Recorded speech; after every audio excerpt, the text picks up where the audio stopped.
মেয়েকে Mickey mouse ছোট থেকে চরম বিপদে পড়লাম, এমনটা হবে আমিও ভাবিনি। হঠাৎই মিকি মাউসটা খারাপ হয়ে গেল আর ওদের নিচে লাবিয়ে দিতে হলো। আর ওরা তো বায়নাই করছে, আমি না পাচ্ছি টাকা দিতে, না পাচ্ছি ওদের লাবাতে।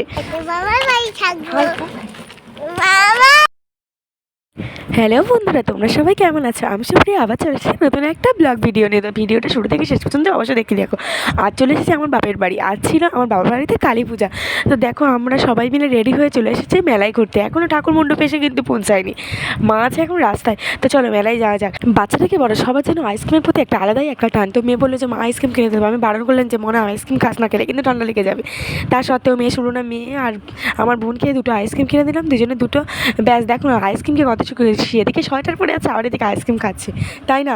এরপরে বললো মা আমি মিকি মাউস চড়বো। আমি বললাম যে এই চড়িস না পরে চড়বি। কিন্তু না, কার কথা শুনে, মার কথা কি শুনবে? দিব্যি দেখো না মিকি মাউসে উঠে যাচ্ছে। তাই আমি বললাম চল মিকি মাউস ধরে চড়িয়ে দিই। ও বাবা, মিকি মাউস চড়িতে এক চরম বিপদে পড়লাম।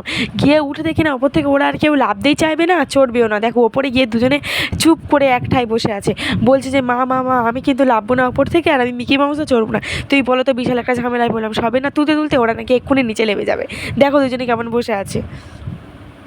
এরপরে সবাই মিলে গেলাম ভেলপুরির দোকানে, বললাম চল ভেলপুরি খেয়ে আসি। তো ভেলপুরির দোকানে গেলাম, গিয়ে দাম জিজ্ঞাসা করলাম কত করে, 20 টাকা না 30 টাকা নিয়েছিল, অতটা ঠিক মনে নেই। তবে ভেলপুরিটা কিন্তু খুব সুন্দর ছিল, আর তার সাথে যে মশলাটা ছিল জাস্ট অসাধারণ, সত্যি খুব সুন্দর। তো আমরা সবাই মিলে একটা করে ভেলপুরি খেলাম। ওদেরকে বললাম যে তোরা খাবি? ওরা বললো না একটাই নাও। তো একটাই ভেলপুরি নিলাম, নিয়ে সবাই মিলে খেয়ে নিলাম। বাচ্চাদের জন্য বাড়িতে যতই খেলনা থাক, তাদের মেলায় গেলে যে কোনো না যে কোনো খেলনা কিনতেই হবে। সেই খেলনাটা যদি বাড়িতে থাকো, মেয়েও বায়না করছিল ম্যাজিক বল কেনার জন্য, কিন্তু আমি কিনে দিনই, বাড়িতে ছিল। তারপরে বললাম যে একটা বেলুন কেনা, তুই কী কিনবি বল। তো মেয়ের বায়না তো শুনতেই হবে, না হলে তো এখনকার বাচ্চারা তো জানো। তো মেয়ের তার জন্য একটা বেলুন কিনে দিলাম, আর ওর একটা খেলনাও কিনে দিয়েছিলাম। দেখো আইসক্রিমটা খাচ্ছে আর বেলুনটা আমার হাতে ধরিয়ে দিয়েছে, আমার এবার বেলুনটা নিয়ে ঘুরতে হবে। এরপরে আমরা চলে গেলাম ডিজের দিকে। তো এখানে মাঠে এখানে ডিজে বসেছিল, আর এখানে সবাই নাচছিল, কিন্তু আমি নাচতেই পারিনি। যে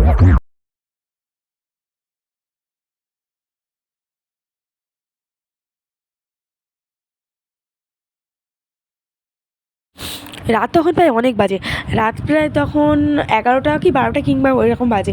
তো তখন মা তখন রাস্তার পথে এখনও মন্দিরে পৌঁছায়নি। তো মা যেহেতু মন্দিরে পৌঁছাবে তাই কাছাকাছি চলে এসেছিলো, তাই ভাবলাম পুজোর ডালাগুলো গুছিয়ে নিই। তো আমি ফল আর সন্দেশগুলো সব গুছিয়ে নিই। এবার ভাবলাম যাই গিয়ে মন্দিরে ডালাটা দিয়েই আসি। মা তার কিছুক্ষণ পর মন্দিরে ঢুকতে চলেছে। তো দেখো আমি সব একে সব ফলগুলো সন্দেশগুলো সব একসাথে গুছিয়ে নিচ্ছি। আবার এখানে যেন তো অনেক সময় হয় যে সন্দেশগুলো ফলগুলো তুলে নেয়, তো আমি ঠিকঠাকভাবেই গুছিয়ে নিচ্ছিলাম ভালো করে বেঁধে। মা বলছে যে প্রত্যেকটা কিন্তু নাম লিখে দিবি। আমি আমার প্রত্যেকটা কাগজে একটা একটা করে সবার নাম লিখে দিয়ে আমি গুছিয়ে দিচ্ছি। দেখো বন্ধুরা সব ডালা গুছিয়ে নিয়েছি, নিয়ে মায়ের মন্দিরে পুজো দিতে যাচ্ছি। তো তখন অনেকটাই রাত ছিল, প্রায় 12টা সাড়ে 12টা ছিল। তো ওই জন্য বাইরে তখন ঠান্ডা ছিল প্রচুর। তো আমি সব কিছু চাদরটাতে জড়িয়ে আমি চলে গিয়েছি। দেখো মা মণ্ডপে বসে পড়েছে, আর জাস্ট মায়ের মুখটা দেখো কত সুন্দর লাগছে। জয় মা কালী। মা সবার মঙ্গল করো, সবার মনস্কামনা পূর্ণ করো। আবার দেখা হচ্ছে পরের